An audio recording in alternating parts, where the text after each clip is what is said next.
কি দুর্দান্ত লাগছে, চারিদিকে সবুজে মোড়া পাহাড় আর তার মাঝখান দিয়ে এরকম স্বচ্ছ লেক। এটাই হলো বন্ধুরা ঘাটশিলার গোটাশিলা ওয়াটারফল। এই ঝর্ণার আশেপাশে প্রচুর এরকম কিন্তু ছোট ঝর্ণাও রয়েছে। বর্ষায় জমজমাট এই ঘাটশিলা। বর্ষা ভেজা দিনে কলকাতার কাছেই একদিনের ট্যুরে ঘুরে আসতে পারবে এরকম কোনো জায়গার সন্ধান করছো?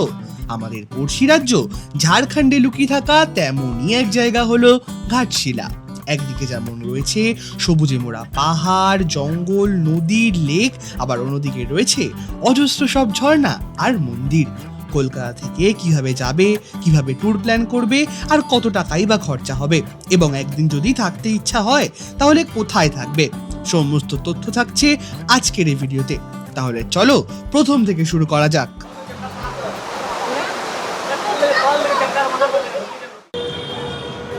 নমস্কার বন্ধুরা, আমি সম্পদ। আজ হলো আগস্ট মাসের 5 তারিখ। এখন সময় বলছে রাত 11টা। রয়েছি হাওড়া স্টেশনে।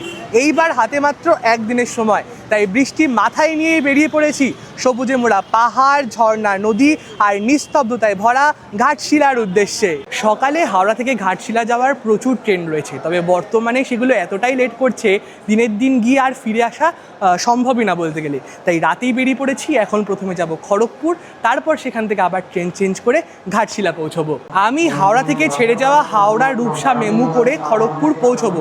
তো আমাদের ট্রেন দিয়ে দিয়েছে হাওড়া স্টেশনের 13 নম্বর প্ল্যাটফর্মে। এখন সময় বলছে 12টা বেজে 14 মিনিট। বেশ অনেকটাই লেট করে আমাদের ট্রেন অবশেষে ঢুকছে প্ল্যাটফর্মে। অবশেষে এসে গেছে ট্রেন, চলো ভিতরে ওঠা যাক। বাহ, ফাঁকাই রয়েছে। এদিকেও যতদূর দেখতে পাচ্ছি পুরো ফাঁকা ট্রেন, যেহেতু একদম রাতের ট্রেন। এদিকেও কিন্তু একদম পুরো ফাঁকা। এই সিটে আমি বসবো, তাই ব্যাগটাও রেখে দিলাম।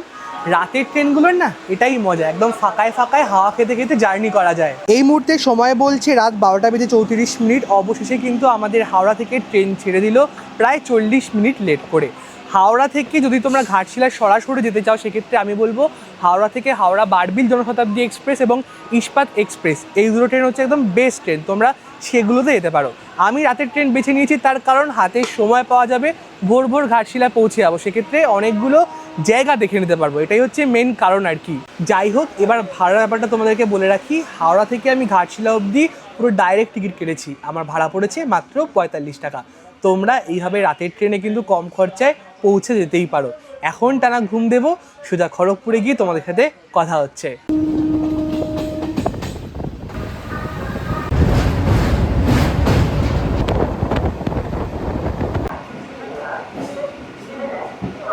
এই মুহূর্তে সময় বলছে 3টে বেজে 15 মিনিট। অবশেষে আমাদের ট্রেন এসে পৌঁছলো খড়গপুর স্টেশনে।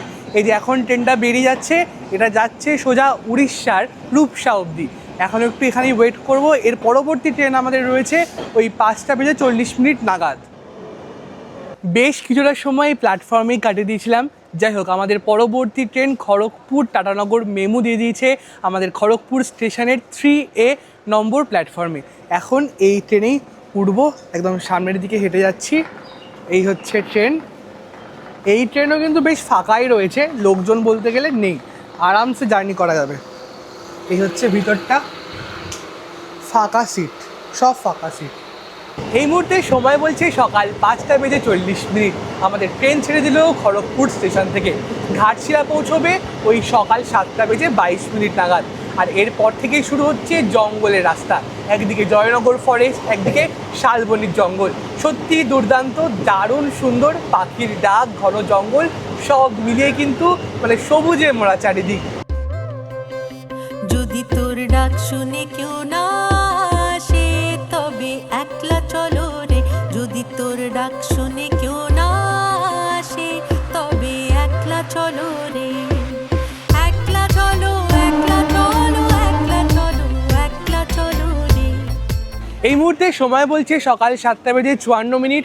কলকাতা থেকে প্রায় 212 কিলোমিটার যাত্রাপথ অতিক্রম করে আমরা অবশেষে আধ ঘন্টা লেট করে পৌঁছে গেলাম ঘাটশিলা স্টেশনে। এই ট্রেনে করেই আমরা এসছিলাম, এখন এই ট্রেনটা চলে যাবে সোজা টাটানগর, আর আমরা এই সামনেই রয়েছে ওভারব্রিজ, এই ওভারব্রিজ দিয়ে যাবো 1 নম্বর প্ল্যাটফর্মের দিকে। এখন সরাসরি চলে আসলাম আমরা স্টেশনের বাইরে, আর স্টেশনের বাইরেই রয়েছে এই ঘাটশিলার অটো স্ট্যান্ড, যেখান থেকে তোমরা এই আশেপাশের সমস্ত সাইট সিন যা রয়েছে সেগুলো ঘুরে দেখতে পারবে। দেখো লাইন দিয়ে প্রচুর অটো দাঁড়িয়ে রয়েছে, তো এই অটো করেই কিন্তু তোমরা সাইট সিন করতে পারো। এছাড়া যদি 4 হুইলার করে সাইট সিন করতে চাও সেক্ষেত্রে কিন্তু একদম আরেকটু বাইরে যাবে, বাইরে কিন্তু 4 হুইলারের স্ট্যান্ডও রয়েছে। তো এখানে কি কি সাইট সিন হয়, তার কি রেট, সমস্ত এখানে খুব সুন্দরভাবে লেখা রয়েছে। এখানে সমস্ত কিছু দেখতে পাচ্ছি ডিটেলসে লেখা রয়েছে, যেমন ধারাগিরি ওয়াটারফল, তারপর আর কি বিভিন্ন জায়গা। তো এছাড়াও এখানে হোটেলেরও কিন্তু অনেকগুলো নাম্বার দেওয়া রয়েছে, এবং পিক আপ ড্রপের জন্য কি কি ভাড়া রয়েছে অটোর সেগুলোও কিন্তু এখানে লেখা রয়েছে। মানে এটা অটো ইউনিয়নের ফিক্সড রেট, সেক্ষেত্রে কিন্তু স্ক্যাম হওয়ার কোনো চান্স নেই এখানে। এই একদিনের ঘাটশিলা সফরে আমি একানা, রয়েছে শুভঙ্কর দা, আমরা ওই মাঝখানে দেখা হলো একটা জায়গায়, একসাথে এখন যাচ্ছি। তো যাই হোক, আমরা কিন্তু এবারে ঘাটশিলাটা যার সাথে বুকিং করে এসেছি, দাদা একটু হাই করে দাও, হাই করে দাও। তো আমরা কিন্তু এই দাদার সাথে আজকে এই একদিনে ঘাটশিলার সমস্ত যা মোটামুটি সাইট সিন রয়েছে সমস্তটাই ঘুরে দেখবো। তাহলে চলো এখন বাইরে যাচ্ছি, বাইরে দাদার অটো দাঁড়িয়ে রয়েছে, সেই অটো করেই আমরা বেরিয়ে পড়বো। দাদার অটোতে উঠে পড়েছি আর বেরিয়ে পড়েছি সাইট সিন করার জন্য। তো আমরা আজকে প্রথমে ঘুরে দেখবো চিত্রকূট পর্বত, যেটা একদম ঘাটশিলা স্টেশন থেকে 10 মিনিটের ডিস্টেন্স। এই পর্বতের ওপরে রয়েছে একটা শিব মন্দির, সবটাই তোমাদেরকে ঘুরে দেখাবো। এখন চলো সামনের দিকে এগিয়ে যাওয়া যাক। এই মুহূর্তে বন্ধুরা চলে আসলাম সকালবেলার ব্রেকফাস্ট সারতে। সকাল থেকে সেরকম কিছু খাওয়া হয়নি, রাস্তার ধারের একটা মোটামুটি ধাবা দেখতে পেলাম, সেখানেই চলে আসলাম। আর নিয়ে নিয়েছি হচ্ছে পুরি আর ওই তরকারি, এটার দাম পড়েছে মাত্র 20 টাকা। এরপর আমরা যেখানে যাব সেখানে আর কোনো দোকান পাবো না, এই কারণে এখান থেকেই সেরে নেওয়াটাই ভালো আমার মনে হয়। আর তার সাথে একটা মিষ্টিও দিয়েছে।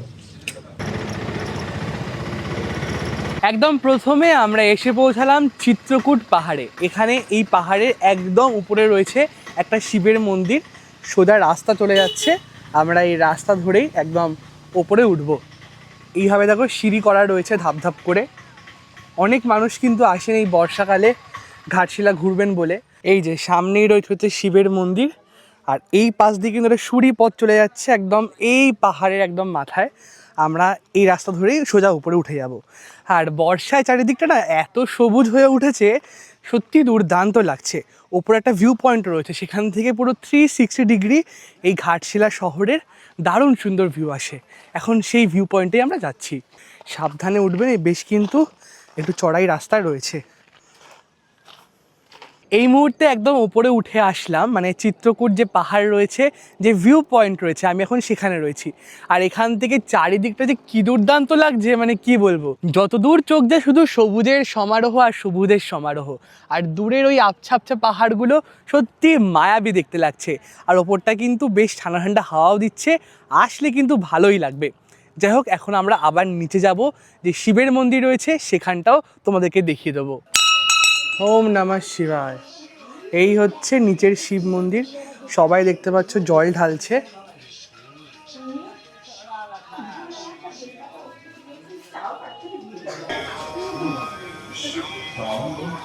এই ভিউ পয়েন্ট আর মন্দির নিয়ে জায়গাটা কিন্তু বেশ ভালোই লাগলো, তবে রোদ্দুরটা একটু কম হলে আরও ভালো লাগতো, এই আর কি। এখন সোজা নিচে নেমে যাব, এরপর আমরা আমাদের নেক্সট যে সাইট সিন রয়েছে তার দিকে রওনা দেব। তো ছাগল ভেড়া সমস্ত কিন্তু চড়াতে চড়াতে মানে নিয়ে যাচ্ছে এই কাকুটা। চিত্রকূট পাহাড় দেখে এই মুহূর্তে আমরা রওনা হয়েছি গোটাশিলা ওয়াটারফলের উদ্দেশ্যে। এখান থেকে গোটাশিলা ওয়াটারফলের দূরত্ব প্রায় 25 কিলোমিটার, যেতে সময় লাগবে ওই 40 মিনিট মতো।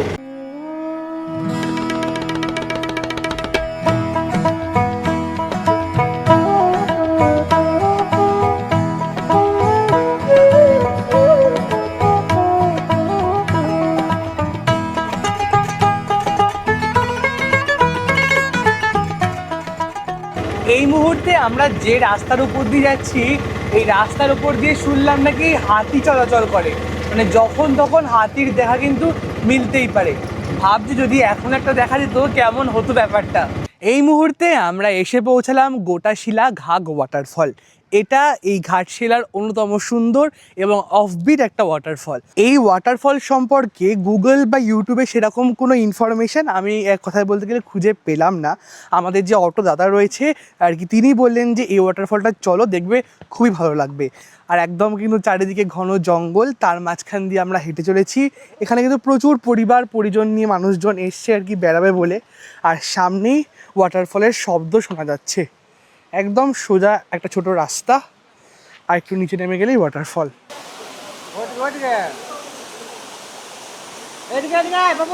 এই মুহূর্তে বন্ধুরা এসে পৌঁছালাম গোটাশিলা ঘাগ বা গোটাশিলা ঘাগরা ওয়াটারফল।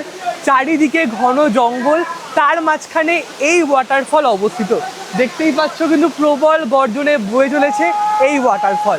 স্থানীয় মত অনুসারে এই জলের ধারা অত্যন্ত পবিত্র বলে মনে করা হয়। শ্রাবণ মাসের প্রথম সোমবারে এই জলে স্নান করে ভক্তরা এই আশেপাশের একটি শিব মন্দির রয়েছে, সেখানে গিয়ে বাবার মাথায় জল ঢেলে পূর্ণ লাভ করে। মানে একদিকে আধ্যাত্মিকতা, অন্যদিকে এই প্রকৃতির মেলবন্ধন, সত্যি দুর্দান্ত। আর এই ওয়াটারফলে দেখতে পাচ্ছি প্রচুর মানুষ কিন্তু স্নান করছে। এই দেখো, হাই কার্দ ভাইয়া, হাই হাই। প্রচুর মানুষ কিন্তু স্নান করছে, আনন্দ করছে। মানে একে তো গরম রয়েছে, তার মধ্যে এরকম ঠান্ডা ঠান্ডা জল হলে স্নান করতে কিন্তু সবাই বাধ্য। এই ঝর্ণার আশেপাশে প্রচুর এরকম কিন্তু ছোট ঝর্ণাও রয়েছে। তাই ভাবলাম এমনি তো গরম লাগছে, তাই মুখ ধোয়ার লোভটা কিন্তু আর সামলাতে পারলাম না, একটু জল নেব। শান্তি, সারা দিনের ক্লান্তিটা এক নিমেষে কিন্তু পুরো গায়েব হয়ে গেল। একটা কথা মাথায় রাখবেন, এই জল কিন্তু মুখে দেবেন না, এমনি মুখ তো ধুতে পারেন, কিন্তু মানে একদম কিন্তু পান করার যোগ্য নয় বলতে গেলে। ওয়াটারফল দেখে আমরা এই মুহূর্তে এসে পৌঁছালাম গোটাশিলা বাবাধাম বা গোটাশিলা যে শিব মন্দির রয়েছে সেখানে। আর যেহেতু শ্রাবণ মাসের দ্বিতীয় সোমবার, এর জন্য কিন্তু প্রচুর মানুষ সাথে ছোট ছোট বাচ্চা বাচ্চা ছেলেমেয়েরা এসছে বাবার মাথায় জল ঢালতে। তো এখানকার মানুষরা বিশ্বাস করে বাবার কাছে যা চাওয়া যায় সবটাই কিন্তু বাবা পূরণ করে। যে ওয়াটারফলসে গেছিলাম সেখান থেকে জল সংগ্রহ করে ভক্তরা এই শিব যে রয়েছে, মানে এই যে বাবা রয়েছে, তার মাথায় সেই জল ঢেলে তার পুজো সম্পন্ন করে। তো জায়গাটা কিন্তু ভীষণ ভালো। এখন যেহেতু অনেক ভিড়, অনেক মানুষ, এই কারণে কিন্তু অতটা আর কি আমার ভালো লাগছে না, তো ভালো করে ঘুরতেও পারলাম না। কিন্তু তোমরা যখন আসবে অবশ্যই কিন্তু ভালোভাবে জায়গাগুলো ঘুরে দেখো। আজ জার্নির শুরুতে বৃষ্টি হলো, এখন বৃষ্টির দেখা নেই, একেবারে বলতে গেলে কটকটে রোদ, তাই গরমও প্রচণ্ড পরিমাণে লাগছে। যাই হোক, এখন আমরা এই মন্দির আর ওয়াটারফল থেকে আবারও রওনা হয়েছি আমাদের পরবর্তী যে গন্তব্য রয়েছে তার উদ্দেশ্যে। এখন আমরা যাচ্ছি হচ্ছে যে বুরুডি লেক রয়েছে, মানে ঘাটশিলার অত্যন্ত অতি পরিচিত, মানে বিখ্যাত এক কথায় বলতে গেলে সেই লেকের উদ্দেশ্যে। এখান থেকে মোটামুটি ওই 45 কিলোমিটার, যেতে সময় লাগবে 1 ঘন্টার উপর।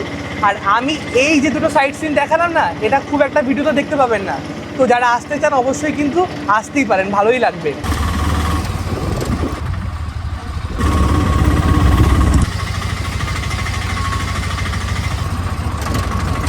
এই মুহূর্তে সময় বলছে দুপুর 1টা। আমরা অবশেষে এসে পৌঁছালাম ঘাটশিলার ঢলভূম অংশের সবচেয়ে বিখ্যাত একটি জায়গা আর কি, বুরুডি লেক। তো এটাই হচ্ছে সেই লেক, চারিদিকে সবুজে মোড়া পাহাড়, তার মাঝখানে এই স্বচ্ছ জলের লেক, সত্যিই মুগ্ধ করতে বাধ্য। মানে একবার কাছ থেকে তোমাদের দেখিয়ে দিই শুধু, এই দেখো, মানে একদম নিচ পর্যন্ত কিন্তু পুরো দেখা যাচ্ছে।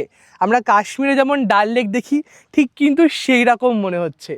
একসময় ঘাটশিলা যেহেতু বাঙালিদের কাছে হাওয়া বদলের জায়গা ছিল, তাই প্রচুর বাঙালি পর্যটক এই ঘাটশিলায় কিন্তু বেড়াতে আসেন, শীতেও আসেন, আর অনেকে এখন তো বর্ষাকালে আসছেনই। যাই হোক, এই দিকটা হচ্ছে দলমা পাহাড় সার্কিট, আর এই দিকটা হচ্ছে আর কি মেন জঙ্গল বা কোর ফরেস্ট এরিয়া বলতে পারো। আর এই লেকে কিন্তু তোমরা চাইলে বোটিংও করতে পারো, বোটিংয়েরও সমস্ত ব্যবস্থা রয়েছে। এখানে চাইলে বেশ কিছুটা সময় কাটিয়ে দিতে পারো, দুর্দান্ত লাগবে। একদিকে ঠান্ডা হাওয়া আর এরকম প্রাকৃতিক পরিবেশ। আমি তো এখানে মনে হচ্ছে বেশ কিছুক্ষণ বসে থাকি, যেতে ইচ্ছা করছে না।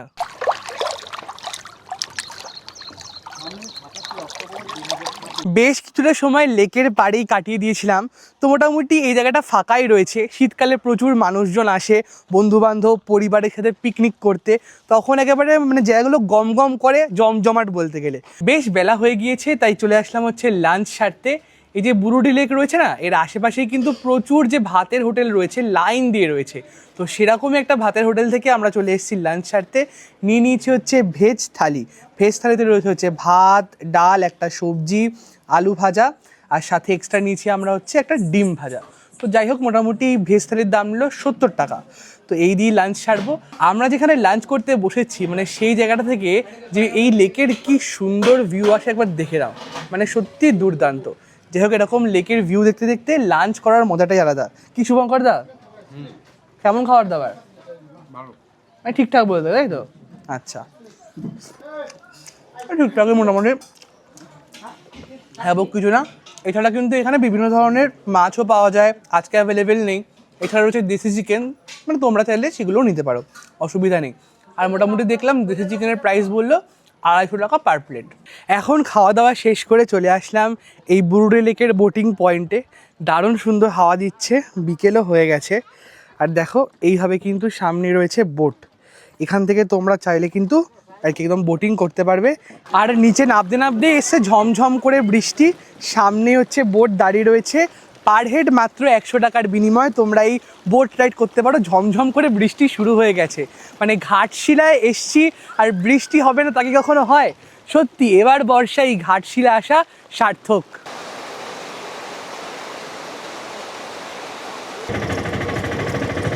এতক্ষণ যা ঝমঝম করে বৃষ্টি হচ্ছিল বের হতেই পারছিলাম না। এখন বৃষ্টিটা একটু থামলো, তাই বেরিয়ে পড়লাম আরও আমাদের সাইট সিনের উদ্দেশ্যে। এখন যাচ্ছি ধারাগিরি ওয়াটারফল দেখতে। এই ঘাটশিলার ধারাগিরি ওয়াটারফলও অন্যতম বিখ্যাত একটি ওয়াটারফল। এখান থেকে মোটামুটি যেতে সময় লাগবে আধ ঘন্টা মতো।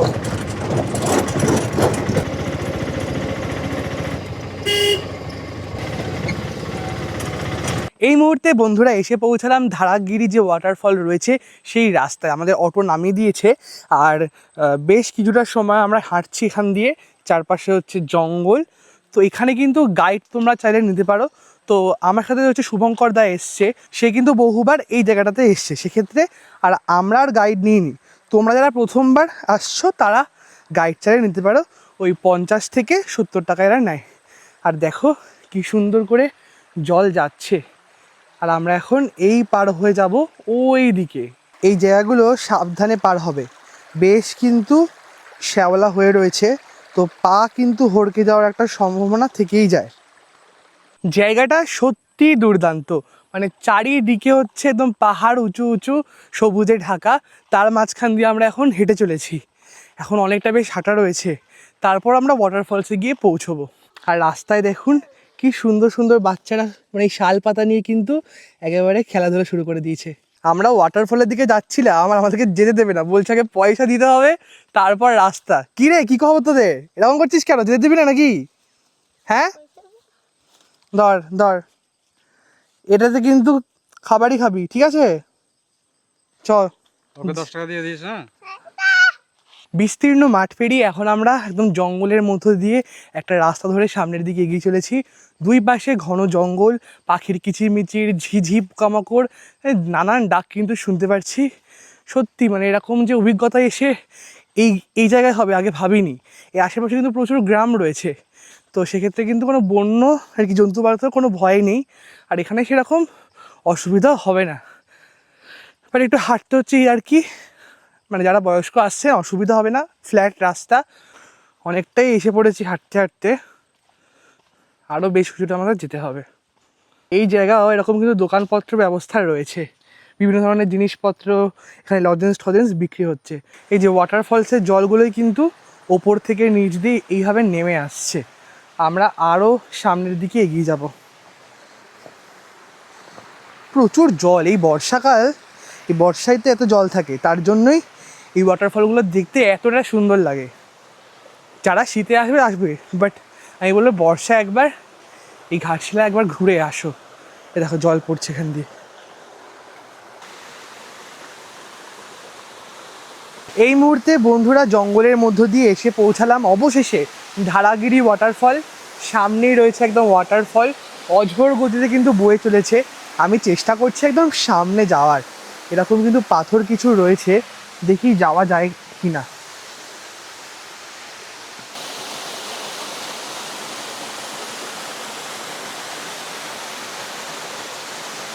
এই ধারাগিরি ওয়াটারফলস হচ্ছে এই ঘাটশিলার অন্যতম একটি বিখ্যাত ওয়াটারফল। তোমরা যারা ঘুরতে আসছো আগামী দিনে অবশ্যই কিন্তু এখানে আসতে ভুলো না। চারিদিকে জঙ্গল সবুজ হয়ে রয়েছে, মানে পাখিদের কলতান সব মিলিয়ে কিন্তু দুর্দান্ত। আর এই ওয়াটারফল কিন্তু প্রায় 25 থেকে 30 ফুট উপর থেকে নিচে নেমে আসছে। এমনি বর্ষাকাল, প্রচুর জল রয়েছে নদীতে, তার উপর তো এরকম স্রোত, মানে সত্যি মনটা এখানে আসলে জুড়িয়েই যায়। একদিনের ট্রিপে যারা ঘুরতে আসছো আমি বলবো এই জায়গাটা আসতেই পারো। আর একদম এই জলগুলো না নিচে নেমে এইভাবে জমা হয়েছে, এখানে প্রচুর মানুষ স্নান করছে। এই ওয়াটারফলটা একমাত্র ওয়াটারফল যেখানে কিন্তু স্নান করা সেফ বা স্নান করা নিরাপদ যাকে বলে। তো এখানে চাইলে তোমরা স্নান করতে পারো। এখন যেহেতু প্রচুর বেলা হয়ে গিয়েছে আমি আর স্নান করছি না, এই বিকেল হয়ে গিয়েছে তাও দেখতে পাচ্ছি প্রচুর মানুষজন এসছে এই ওয়াটারফলটা দেখতে। এখানে প্রচুর বন্ধু বান্ধবরা মিলে এসছে, এখানে ফ্যামিলি মিলে এসছে। তো আমার মতে তোমরা পরিবার বন্ধু বান্ধব নিয়ে একবার এই ঘাটশিলাটা আর কি মানে ঘুরে দেখতে পারো, ভালো লাগবে ওভারঅল। সবারই প্রশ্ন থাকে ঘাটশিলা ঘুরতে এলে থাকবো কোথায়। এখন প্রায় স্টেশনের সামনে চলে এসেছি, এখানে তোমাদের একটা দারুণ সুন্দর হোটেলের খোঁজ দেবো। চলো, একটা হোটেলের সন্ধান দিয়ে রাখলাম একদম কিন্তু স্টেশনের সামনেই বলতে গেলে। আমাদের যে অটো দাদা রয়েছে তারই পরিচিত হোটেল। রুমগুলো কিন্তু সত্যি দুর্দান্ত, মানে মোটামুটি কিন্তু থাকার জন্য কম খরচে একেবারে বেস্ট যাকে বলে। তো তোমরা চাইলে যারা একটা দিন থেকে এই পুরো জায়গাটা ঘুরে দেখতে চাও সেক্ষেত্রে এই হোটেলে থেকে তোমরা ঘুরে নিতে পারো, আশা করি ভালো লাগবে। আমরা একদিনে ঘাটশিলা এই দাদার সাথে কিন্তু খুব ভালোভাবে ঘুরে দেখলাম। তোমরাও যদি ঠিক এইভাবে ঘুরে দেখতে চাও, মানে আমাদের তো হাতে খুব কম সময় ছিল বলে সব কটা জায়গা আমরা ঘুরে দেখতে পারিনি সত্যি কথা বলতে। তো যাই হোক, তোমরা যদি এইভাবে সব কটা জায়গায় ঘুরে দেখতে চাও অবশ্যই কিন্তু এই দেখাতে আসতে পারো। এই যে এই স্ক্রিনে নাম্বার দেওয়া রয়েছে, দাদা একটুখানি ফোন নাম্বারটা তাকে বলে দাও। ফোন নাম্বার হলো আমার 7870878986। আচ্ছা, মানে আমাদের ভিডিও দেখে যারা আছে মোটামুটি তুই ভালো করে ঘুরে দেখাবে তো? ভালো করে ঘুরিয়ে দেওয়া হবে, আবার ডিসকাউন্টও দেওয়া হবে। আচ্ছা, ডিসকাউন্টও দেওয়া হবে, মানে সব কিছু ফেসিলিটি থাকছে? ফ্যাসিলিটি থাকবে। আচ্ছা, এই মুহূর্তে সময় বলছে 5:20 অবশেষে আবার পৌঁছে গেলাম ঘাটশিলা স্টেশন। আমাদের ফেরার ট্রেন রয়েছে এখান থেকে 22862 ইস্পাত এক্সপ্রেস, যে ট্রেনে করে আমরা হাওড়া পৌঁছবো। যাই হোক, আজকের ভিডিও কেমন লাগলো একদম কিন্তু জানাতে ভুলবেন না, আর কমেন্ট করতে ভুলবেন না। দেখা হবে আর নতুন নতুন ট্যুর ব্লগ নিয়ে, ততদিন সুস্থ থাকবেন এবং ভালো থাকবেন। Thanks for watching.